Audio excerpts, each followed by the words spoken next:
how do you think about talent? How do you view talent? What type of talent are you surrounded by? And how does each degree of talent affect you? Welcome to the EQ Gangster podcast, where you will learn practical tools to grow your mental and emotional health and intelligence to be the best version of yourself, both at work and at home. It is real, raw, and transformational. The journey of emotional growth isn't easy, but it's worth it. I believe in you.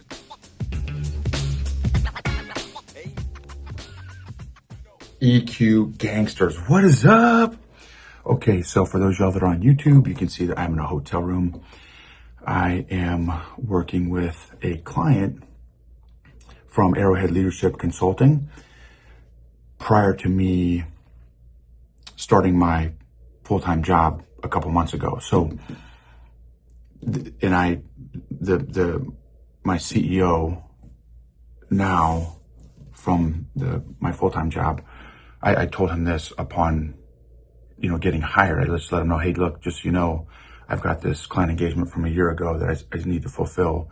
If you're cool with that, he was very gracious and cool with that. So, and it's been amazing because now I've got a couple months under my belt of being in the HR world as a people guy, and now I just have a whole different perspective versus a traveling executive coach consultant. So it's been a fascinating experience. I am grateful for hotels. I'm grateful for inclement weather. I'm grateful for snowplows.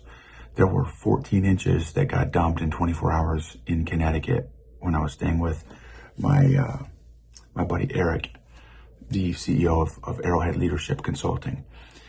And I'm thankful for shovels. I'm thankful for my health. I'm thankful for exercise. I am thankful for winter clothes. I'm thankful for the appropriate footwear based on the weather that you're in. I am thankful for socks. I am thankful for saunas. This hotel has a sauna, a steam sauna and a dry sauna, and a hot tub. I am thankful for hot tubs. I'm thankful for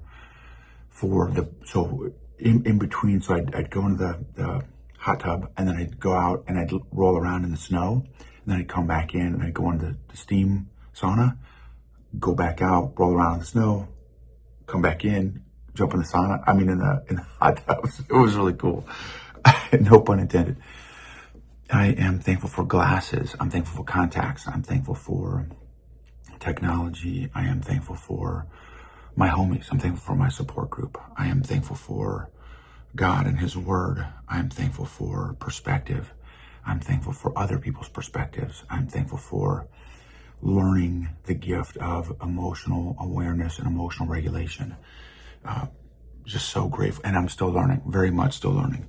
Okay, this episode,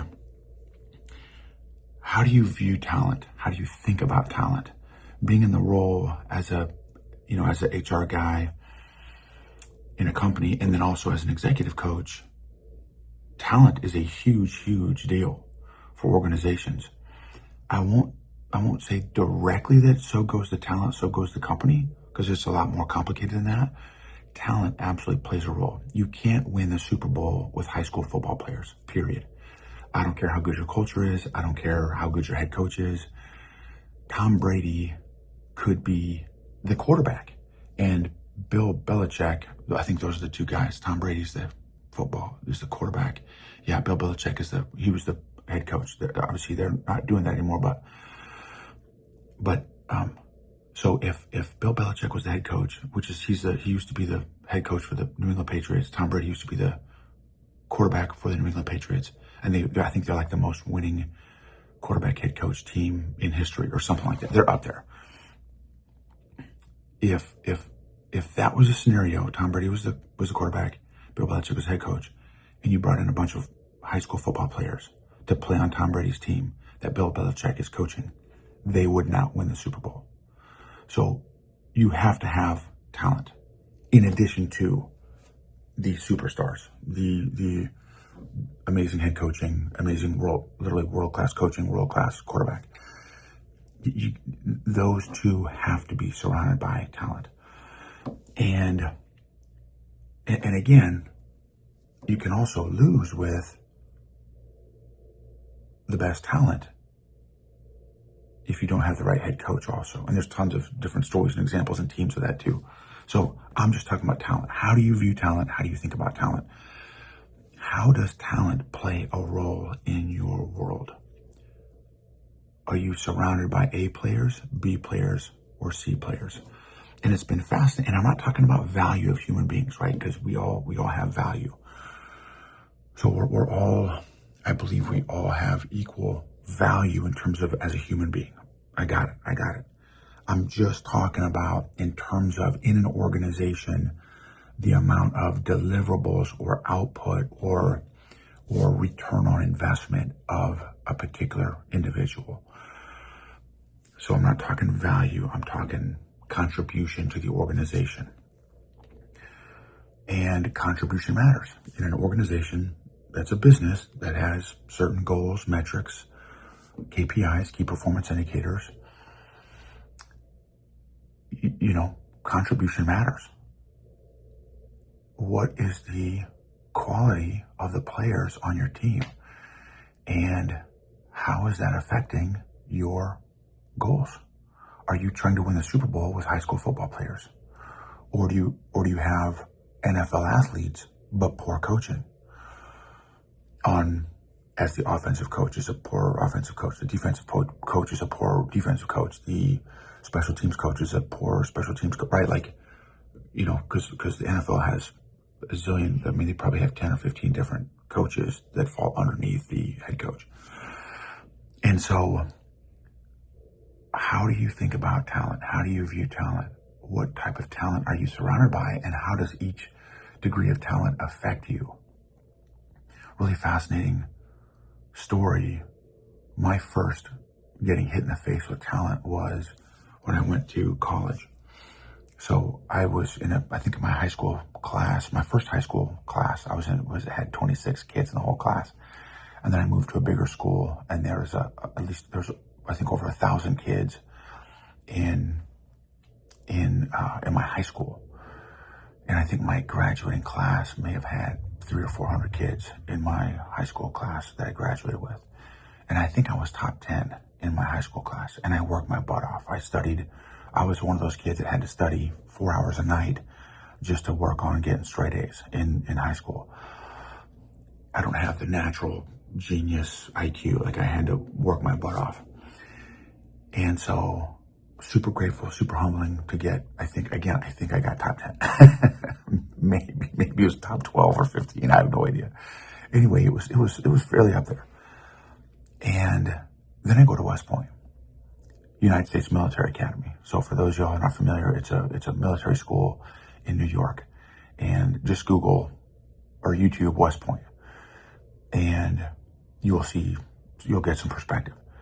It's something like 15,000 apply, 1,500 get accepted, and we graduate with 900 students. So, and maybe it's 14,000 apply, 1,400 get accepted, and 900 graduate or something like that. Anyway, you got the gist. And when I showed up, again, top 10 out of a class of, let's say, 300 or 400 kids, I played football, I played basketball in high school. What else did I do? I did youth group stuff, church youth group stuff. I did scouting for a little while, Boy Scouts, not in high school, but as like junior high or something like that. Anyway, so I did a handful of stuff. And everybody at West Point, all my classmates, and again, I say everybody, the majority of my classmates at West Point were the football captain, was the basketball captain, was the baseball captain, was the tennis captain, was the wrestling captain. They were the captains of everything. Everybody did multi-sports. Everybody was the valedictorian or salutatorian of their class. And I immediately jumped into a pool of A players. Now, what's fascinating is the emotional journey I went through from that experience. Everyone was faster than me, stronger than me, smarter than me, better than me at, I mean, like everything. I don't know that there was anything, maybe eating tacos. I've been up there, but they were better than me at I mean, crap, at most stuff. And initially I was like, you want to talk about overwhelmed, and I felt overwhelmed. I felt scared. I felt nervous. I felt uncertain. I felt isolated. I felt alone. I felt behind. I felt inadequate. I felt incompetent. I felt insecure. I felt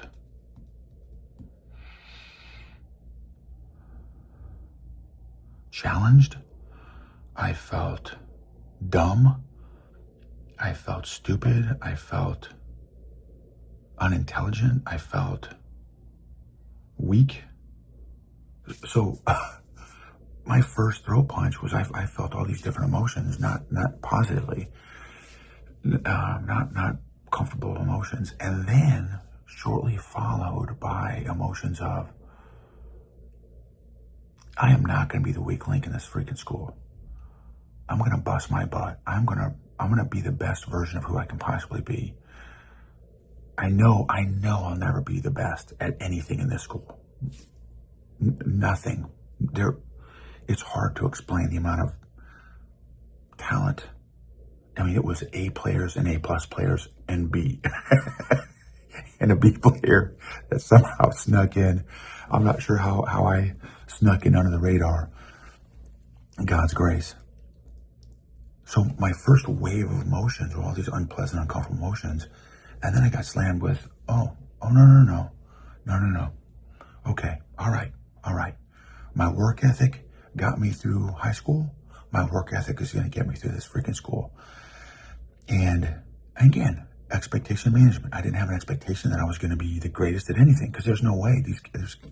I mean, even today, my classmates are, it's overwhelming, the level of talent. I mean, it's mind-boggling, the level of talent that my classmates have. But man, you know what it made me do is it made me want to rise to their level in terms of like, at least be in the group photo. I wasn't in the group photo when I first showed up. Hopefully, I'm hoping and praying that by the time I graduated, I at least was on the outskirts of the group photo. And it made me work harder. It made me focus more. It made me want to be the best version of who I could possibly be. And so, who are you surrounded by that challenges you? What level of talent have you surrounded yourself with? Not just at work, not just at your unit, not just in your business team, your business department, your business unit, but your youth group, your church group, your men's group, your women's group, your Bible study, your homies. What percentage of your homies actually challenge you to want to be better than who you are right now in every area of your life, not just one area? And man, by God's grace, I am surrounded by people that are better than me at everything. Mostly everything. I might have folks a little bit in the EQ department just because I've been working on it a long time. I still have so much further to go. I am surrounded by people still in my circle that stretch me on a regular basis. So that's the thought for the day, is who stretches you, who challenges you, who makes you want to be better in every area of your life, and how often do you communicate with them? Do you connect with them? Do you avoid them because they make you uncomfortable? And I'm not saying judge you or they make you feel bad. That's not what I'm saying. But just who they are. It's like, dang. It's like they live their lives at such a high level. It's like, crap. This is going to be uncomfortable. And I'm here for it. And I'm excited to see what they expose in me that I need to work on, that I need to own, that I need to improve. So, and how can you set up a regular, consistent battle rhythm with them? Maybe you take them out to coffee once a week, once a month. Maybe you do a Zoom coffee once a week, once a month. But get a regular drip with them that you can be intentional at getting sharpened. Now, here's the deal, is come prepared. Don't waste their time. Come with questions. Come prepared. Take notes. Ask specific questions of how you want to grow, how you want to change. And how can you learn more about your inner circle? What questions have you not asked your inner circle that could help them and help you, that could challenge them and challenge you at the same time? I asked Eric this weekend. Again, he's probably my longest buddy that I've had in my life, over 30 years now, from college, and met him the first week or two of my freshman year of college. And I just asked him just this weekend, the first time, I said, hey man, what was one of the hardest leadership challenges you ever had while in the military? This is coming from an 06 full bird colonel, 24 years in the military, multiple combat tours in command. And I'd never asked him that question before. And it was a really insightful, really interesting question that I'm still chewing on, his answer. So anyway, be intentional about the talent that you surround yourself with, personally and professionally. Emotional health and fitness is worth the discomfort and pain to get through to become the best version of who you are and who God's called you to be.